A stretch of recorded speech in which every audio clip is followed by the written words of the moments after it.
Welcome, everyone, to The Unsettling Truth of Undefined Freedom, a podcast produced by Africa Rise. Today, we delve into Asita Bangeli's compelling book, Why Post-Enslaved Africans Struggle with Emancipation. I'm Marcus Thompson, your host, and joining me is the brilliant science communicator, Dr. Sophia Martinez. Dr. Martinez, the book opens with a striking observation. If you ask post-enslaved Africans what emancipation means, nearly all have no personal answer beyond the slaves were freed from slavery. That's quite a revelation, isn't it?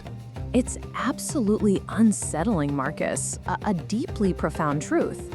It highlights that emancipation was never clearly defined for the very people it was meant to liberate. This fundamental human right, freedom, was left so vague, leading generations to grapple with the question, from what exactly were they truly emancipated? Indeed. The document points out that 1834, often cited as the turning point, only broke the legal chains. But the socioeconomic and psychological ones, they seem to have remained firmly in place. Exactly. The legal status was abolished, but the deeper, more insidious chains, socioeconomic and psychological, remained firmly in place. This critical lack of clear definitions created a profound void, a freedom, for many, never fully realized. So, to really get a handle on why this undefined emancipation is such an issue, the text talks about needing to understand what slavery itself actually was. It breaks it down into two forms, socio-physiological slavery and psychological slavery. Can you walk us through that distinction, Sophia? Oh, absolutely, Marcus. It's so crucial. Socio-physiological slavery, that's what most people immediately think of, right? It's the physical exploitation, the brutal labor, being treated as property, denied any fair compensation. The 1834 Act, it nominally freed them from this. But the economic structures, the very systems built on their backs, they didn't just disappear. Many freed Africans were pushed into exploitative labor, like sharecropping, perpetuating their economic dependence. So it wasn't real freedom. Right, I get that. So the physical chains might have come off, but the economic ones kind of just reshaped themselves.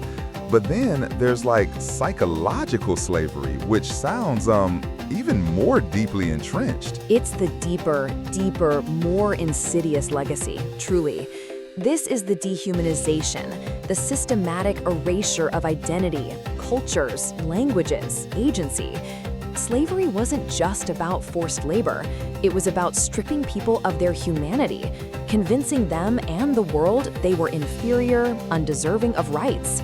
This created a lasting trauma, a trauma that's passed down through generations, affecting the collective consciousness long after the physical chains were removed, It's profoundly impactful. It's really becoming clear that emancipation wasn't this clean, clear-cut thing.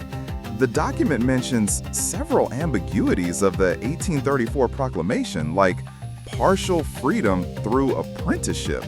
That sounds like a contradiction in terms, doesn't it? It is a massive contradiction, Marcus. The act didn't grant immediate freedom. Instead, it introduced apprenticeship for many, especially those in agriculture. They were forced to continue working for their former owners for years, 4 to 6 years, until 1838, before they gained full freedom. So they were neither fully enslaved nor fully free. It blurred the lines so much between freedom and continued servitude, perpetuating exploitation with minimal pay. Wow. So, they're supposedly free, but still working for the same people under, similar conditions. And then there's the whole issue of compensation. The text says the British government paid slave owners for their property, but gave absolutely nothing to the enslaved people themselves. That's just, morally ambiguous, to say the least. Morally and ethically ambiguous, absolutely. 20 million pounds at the time, a substantial sum went straight to the slave owners. Not a penny, not a single penny, to the individuals who endured years of forced labor and brutality. It prioritized the economic interests of the owners over the rights and welfare of the formerly enslaved. It essentially legitimized slavery by paying for it, creating this paradox where emancipation was celebrated, but slavery's legacy was financially reinforced. It's truly shocking. Beyond the legal and economic ambiguities, the document really hones in on the deep psychological impact of undefined emancipation. It talks about 3 profound scars: fear-induced trauma, internalized inferiority, and a fractured sense of identity. That's a lot, to unpack. It's absolutely crucial, Marcus. Slavery was maintained not just by physical coercion, but by pervasive fear. The constant threat of violence, separation of families. It was a tool of control, creating a psychological environment where resistance meant severe consequences. This trauma didn't just vanish. It passed down through generations, manifesting as deep-seated anxiety, a cautious approach to authority. Even after emancipation, African people found themselves in precarious social and economic positions where challenging the status quo could lead to retaliation. This fear has contributed to a cycle of disempowerment. Truly. So, it's not just a memory, it's an inherited, way of experiencing the world. And internalized inferiority. That sounds devastating, too. It's devastating, absolutely. Slavery was predicated on the belief that African people were inherently inferior. Pseudoscientific racism, religious justifications, legal codification, these messages were internalized. It manifests as inadequacy, lack of self-worth, accepting second-class status. It impacts educational attainment, economic ambitions, interpersonal relationships. The subtle yet powerful message that African people are less than has been perpetuated through media, curricula, social interactions, reinforcing that their contributions are of lesser value. And then there's the fractured sense of identity, the deliberate effort to strip Africans of their cultural identities, forcing them to adopt enslavers' customs. It's a huge part of the dehumanization process. It's pretty clear that the original emancipation was woefully incomplete. The document then goes into why the need for proper definitions of emancipation, suggesting a holistic approach. It lists things like legal freedoms, economic empowerment, social equality, cultural revival, and psychological healing. That sounds like, a true, complete freedom. Yes, Marcus, it's the only way forward. A proper definition must go beyond mere abolition and address the full spectrum of freedom. Legal freedoms, of course, is the formal end of slavery, ensuring no human can be property. But then, economic empowerment is access to land, resources, opportunities to build wealth, and financial independence. This includes reparative measures like land redistribution, fair wages, support for African-owned businesses. It's about dismantling the structures that kept people marginalized, So, it's not just like stopping the bad, but actively building up the good, right? Like social equality and cultural revival seem to really focus on that positive construction. Absolutely. Social equality means dismantling institutional racism, ensuring legal protections, equal access to education and healthcare, and representation in political processes. Cultural revival and identity restoration means reclaiming and celebrating African culture, languages, traditions, fostering a strong sense of pride that was suppressed.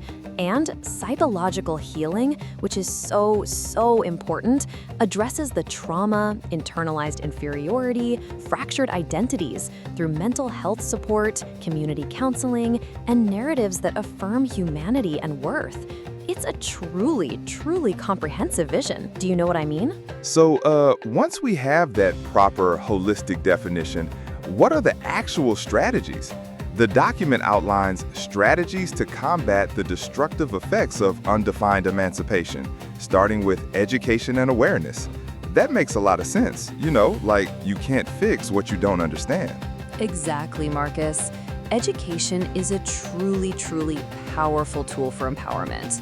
It's crucial to have resources that accurately reflect African history, culture, contributions. Revising curricula, including African history, the impact of slavery, colonialism, educational programs should focus on critical thinking, self-awareness, helping individuals understand their identity and the systemic forces that have shaped their lives. Community-driven initiatives, workshops, cultural programs, they all play a significant role in raising awareness and building collective identity and pride, That's really foundational. And then it loops back to economic empowerment again, but now as an act of strategy, not just a definition. How does that practically work? It's vital for breaking cycles of poverty. Promoting entrepreneurship, supporting African-owned businesses through capital, mentorship, networking. These businesses reinvest in communities, creating jobs, fostering growth. And a key aspect is land ownership, historically critical for stability. Efforts should ensure African descendants have access to land and resources for sustainable livelihoods. Land reforms, community land trusts, cooperative farming. Education and vocational training are also essential for equipping people with skills for a modern economy, reducing unemployment, enhancing economic security. It's all about building a solid foundation for self-determination. So, while economic empowerment and revised education are critical strategies, we're circling back to psychological healing as the bedrock, right, for lasting change? Precisely, Marcus. True emancipation is fundamentally internal. Our education system must evolve beyond subject mastery. It needs to prepare students for life, fostering self-worth and critical thinking. Preparing for life, not just classes, that's a powerful distinction. And to truly support that, it points to the necessity of building new, nurturing structures. Absolutely.